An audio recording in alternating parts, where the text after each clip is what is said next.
So, very brief outline of socialist thought in history. And this will be kind of our last section as we work our way up to modern green socialism. A lot of modern socialist thought that you'll hear kind of comes from this Eurocentric sort of point of view. And I do want to point out that socialist ideas have existed in many cultures, all the cultures around the world, outside of, Europe. One of the main reasons I think that we want to focus on European history, though, is that Europe is kind of where capitalism was perfected and then spread to the rest of the world. Chris was talking about, after World War II, the United States went crazy and and spread capitalism, particularly the neoliberal form of capitalism, this very international market-centric version of capitalism. Spread very quickly across the world, and that kind of grew out of ideas in Europe. And so it's important to also think about what was the resistance to those ideas in Europe, and what can we learn from those movements to inform us today. So kind of the roots of those movements go back to the European Enlightenment, which is coming out of the medieval period and the Dark Ages and all, right, where there was a lot of questions about philosophy, just like understanding ethics, like what does it mean to live a good life? What does it mean to know things, to understand things? There was a lot of interest in science, for example. A lot of astronomy and things started around that time period. But most specifically to what we're talking about here, you had some early philosophers of Kant, Hegel, and Feuerbach. I'm not really good at German pronunciations. Hopefully I was close enough. But they talk about epistemology, which is the type of philosophy about how do we understand things, how do we know things. It's studying knowledge, right? How do we know knowledge? How do we know that what we think is true is actually true? That kind of thing. There's also ethics about living a good life. There's also logic, which is a systemic way, a way of thinking in a very kind of rigid sort of way to make sure that you're not missing steps and making incorrect assumptions and deductions based on facts. So there was a lot of effort around these things, and that led to a lot of inquiry about those things, in particular applying those things to human society. What can we understand about people and their interactions with each other based on these ideas? And that led...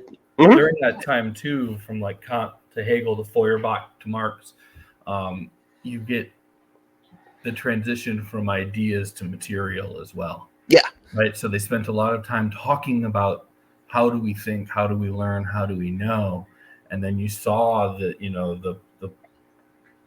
trend of the philosophy coming out of these authors, moving especially with Marx taking a hard veer in rejection of Kantian and Hegelian idea-oriented stuff into the physical, real world, and how do we take these,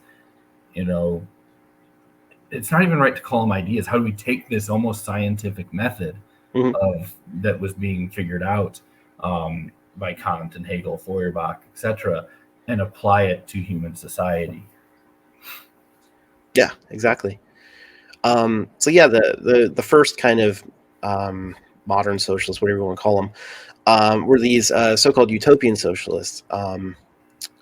And they basically were looking at just early discussions of the working class, kind of the first people that started when they looked at human society through this philosophy lens we were talking about. They started to notice problems of the working class and this ruling investor class above them. And they started thinking about, how can we make that better? How can we make that more fair and ethical?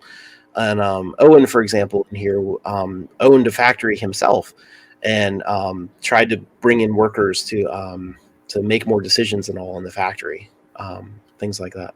Engels also came from factory-owning families. Yeah, a lot of them early on did, I think. And it's important, with that, it's kind of important to understand this isn't happening in a vacuum.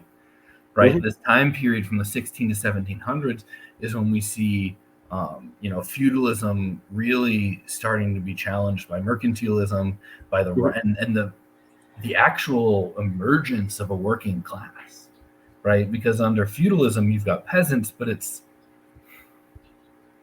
different than a working class as we use it. They are the Right, right. workers there, but the social structure was markedly different.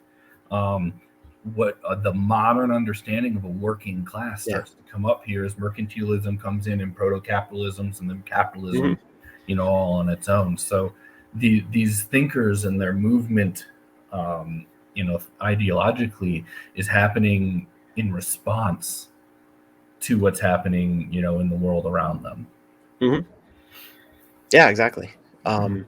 Yeah, we're moving from this feudal royalty peasant system based on like tribute and things like that to this business oriented, market oriented sort of society. And so the first um, people that were not necessarily royalty began to own big parts of the economy, and therefore started hiring workers to do, and we see the beginnings of what we're living under today.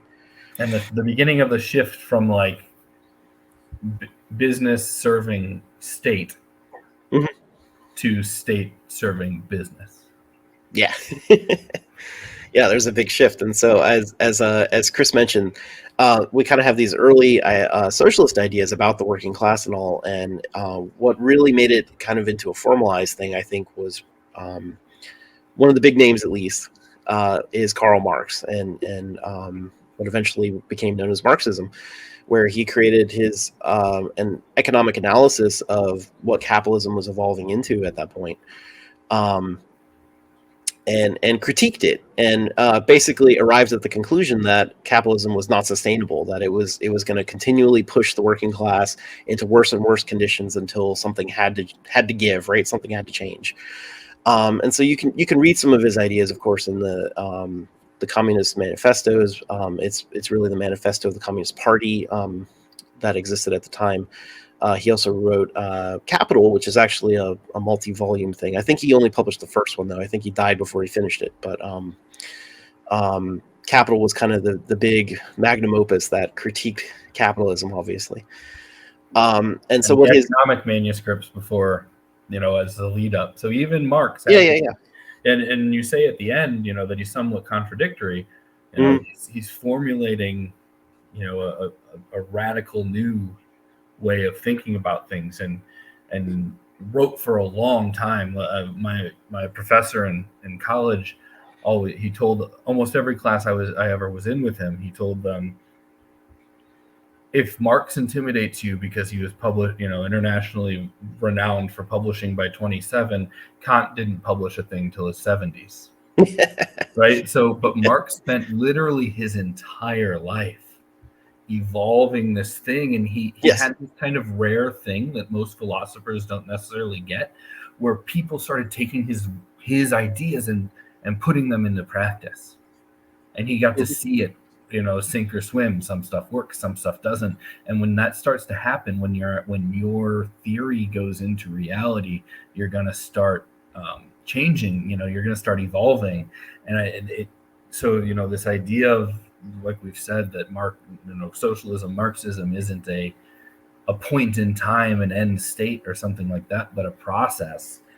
It started before Marx, and Marx himself really embodied it as he moved through and developed himself and his theory, Mhm. and all the Yeah. contradictions within himself, which is Right. great. Right. Yeah. Exactly. This is a really like lifelong body of work that evolved over time. One of the key things about it, though, was that his criticism turned toward the state that we had mentioned, that the state was an integral problem with capitalism, and that in order to eventually um, get rid of capitalism for the benefit of workers in society, you would have to also eventually address the state that was upholding capitalism, and that was a big shift from the more ideal thinkers that Chris was talking about in the previous slide. But of course, as these ideas developed over time, um, there became some contradictions. So as people took aspects of his work and tried to put it into practice, they also developed different offshoots that sometimes would feud with each other. So that's part of the complex history here.